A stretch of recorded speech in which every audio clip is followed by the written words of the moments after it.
Welcome back to Tiny Table Big Questions with the Millington First Baptist student team. We have added an addition and kicked off Drake because his input just wasn't worth it on this one. And I wish you could see his face. He's super salty today. This is Hayden. Hayden, tell everybody who you are. Remind everybody who you are. If they can't see your face, that may not be a bad thing. Face for radio. Yeah, probably not. Hey, my name's Hayden Perry. I am the college intern, and Andrew's got jokes today. Just trying to bring the livelihood to the podcast. So that this podcast, we're going to talk about Friends. Not Friends as in the TV show, but Friends as in real life. And, yeah, we can all clap, I think, is how that goes. So those of you that are going to think that we're just full of quotes from that, I don't know any, so maybe they do. But as we talk about just godly friendships, because, hey, here's the reality is that we're living in a day and an age to where being a good friend can be difficult. Because the truth is you can't see anybody, and at least in person. And my wife would say that we're breaking the rules right now because we're too close. So maybe she can listen to this and not watch the YouTube version because I told her I would try to be further away. That's COVID rules, not her rules. Yeah, well, she thinks that it's hers.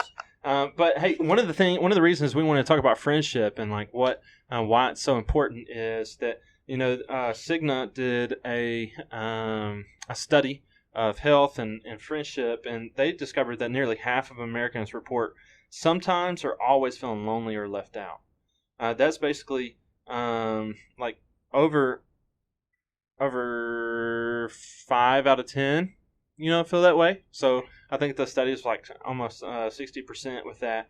And 1 out of 5 Americans have feel like they have no person or nobody that they can reach out and talk to about things going on in their life. That's a really significant number, that half of all people, like I felt left out, especially during the games of dodgeball where I got picked last or when people got to eat and don't invite me. But things like that, like I recognize that everyone has felt that at some point. But I think reading those numbers really kind of opened up why we wanted to talk about friendship. Because if half of all Americans feel lonely as it is, and that number only rises in teenagers, the number only rises in middle school and high schoolers, then during, being 14 days of not supposed to see anybody outside of your family, like that can really be something that is significant and only grows, and that anxiety can begin to grow with that and feeling like, man, it's just me. And like, hopefully the point of this podcast is just kind of point you towards the Lord and towards each other and try to just remind you of ways you can be a good friend.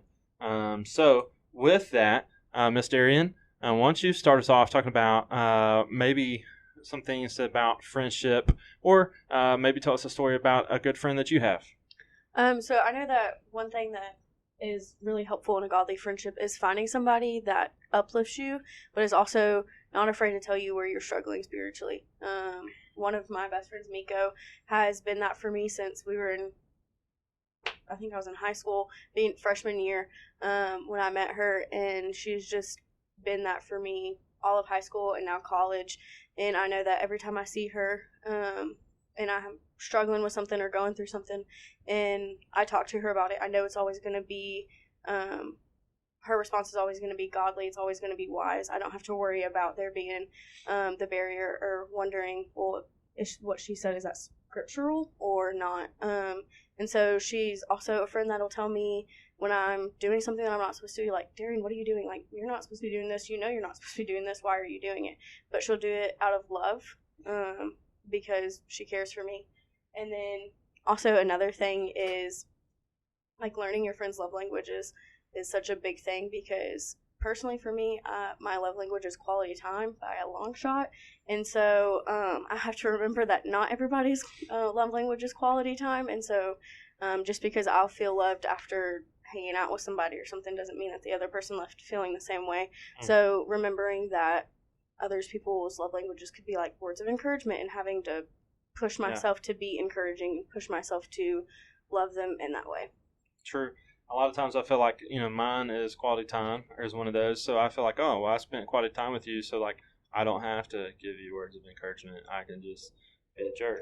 And but 68% of students say that they feel like no one knows them well. 68% of students, almost 70%, 7 out of 10 feel like nobody knows them really well.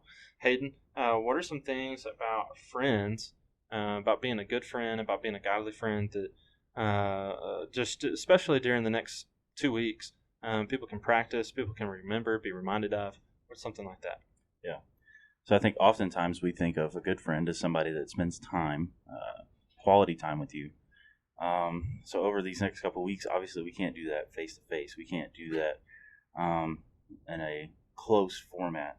But there are several opportunities that we have because of electronics, because of ways of communication that we can communicate like never before, whether that be through text, through phone call, Skype, whatever it is. We need to be encouraged to connect with our friends, to be with our friends during a hard time, because it is a time that we crave to be with others. We desire to be around others. Even those who like to be a homebody and like to be at home, 14 days is a long time to spend not around your friends. And so during those times, it's going to take that opportunity that we have, whether that be through the phone, through the computer, through a gaming system, whatever that is, to just be there for somebody and to encourage them. And I think with our church, as we have the opportunity for live streams and things like that, that we, whether that be through our Sunday school, our life groups, that we communicate through Zoom and have life groups on Zoom and talk and encourage one another in the Lord through this time. 70% of students say that they feel like there are people, while there may be people around them, not really, but they're not really with them. Let me say that one more time, since I'm hooked on phonics and I struggle to read that. 70% of students say that while they see people around them, they feel like they're not with them. Like, Corey, what is maybe key in your life specifically for someone to feel like they can, for them to make you feel like they can be with you, that they're not just like in the same room, but they're like, sometimes people just have that gift of making you feel like you're the only person in the room, that they're listening to you all the time. And what are some things that your friends do to be able to love on you and show you that side of friendship? So first off, I'm thinking about something that they don't do, and that's small talk. Just the, how's it going? What's up? What do you do today? Like, just simple things like, I don't know, just the random nonsensical things that, you just say out of habit instead of out of an actual desire to surface level conversations. Yeah. Like, my close friends, the people that I buy into the idea that they care about me, like you're saying, that make me feel like, they want to talk to me. They don't do that. They'll take a moment, and if they think something's off with me, be like, hey man, like, I noticed this, and this, like, what's really going on? Like, what's going on in your life? But I think that part of it's being like a real listener, not just waiting for your chance to talk, but listening to what the other person has to say. When I think of somebody that's a good friend of me, I think of my buddy Stephen Goodwin, who, I don't know exactly when this podcast is going out, but pray for him. He's actually sick right now with the coronavirus, but nobody I know loves like Stephen Goodwin loves. He's always wanting to know what's going on in my life. He remembers what's going on in my life. He's praying for me. He calls to pray with me. He calls to let me know what's going on in his life. Like, sometimes it's just to commiserate. Like, man, I need a brother that's going to help point me to Jesus in this situation. He's the kind of friend and brother that I want to be. That's a good statement right there. I think a lot of times for us, like, we always say, like, oh, I want to be, like, I want the good friends. Like, who's going to be a good friend to me? Or you're not a good friend to me. And these other friends do it better. At the end of the day, I think the real question that we need to be asking ourselves is not like how good a friend is somebody else, but how good a friend are we? Or like, are we loving people the way that we should? Because I think if we love people well, they'll love well back.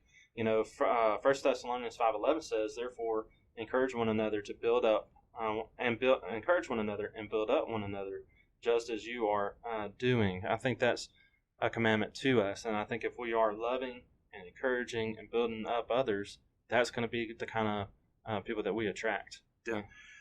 So a question to the introverts in the room. I see, maybe it's not the same struggle in high school, but with middle school, I have got students that come in every week, and they share the complaint of I'm with everybody in the room, but I'm not with anybody. Like they feel lonely.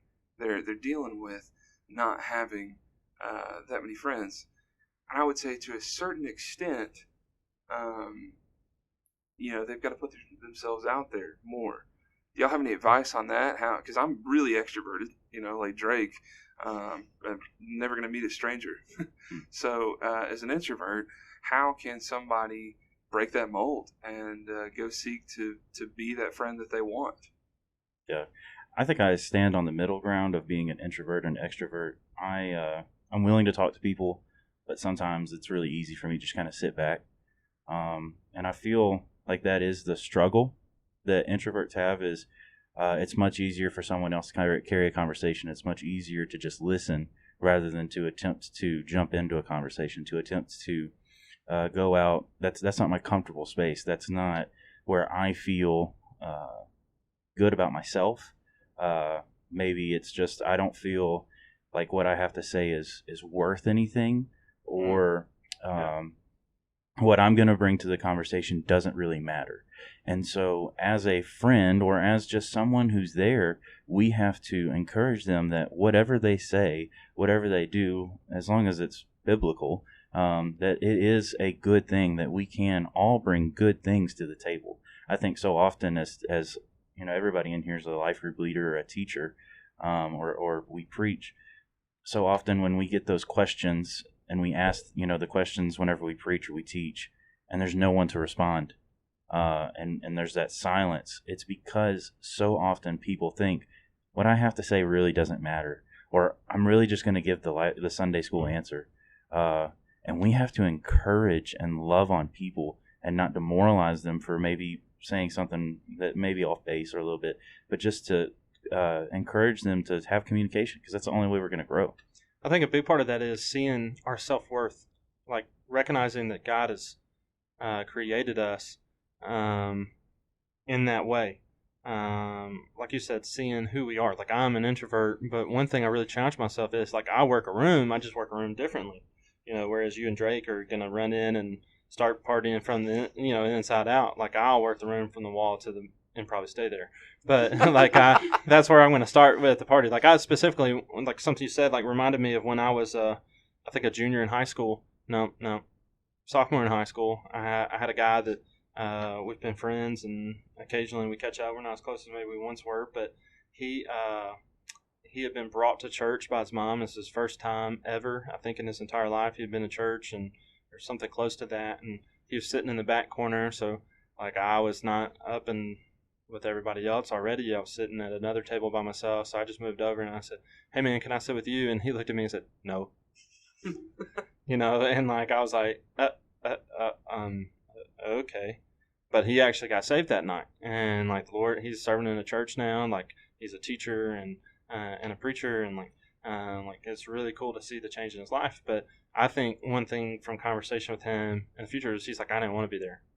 Like I didn't want somebody to come talk to me. I didn't want to make friends, like all that kind of stuff. And I think part of being an introvert is we have to be willing to like actually make a friend. And, like I have to be willing to talk to people. Like yesterday I was telling y'all earlier, like I was pumping gas. So I was wearing my one glove like Michael Jackson. And I was listening to like some news on my headphones. And then this guy next to me started to talk to me, and I wanted to be like, "Bro, do you not see the headphones? Like, clearly, I'm not trying to have communication."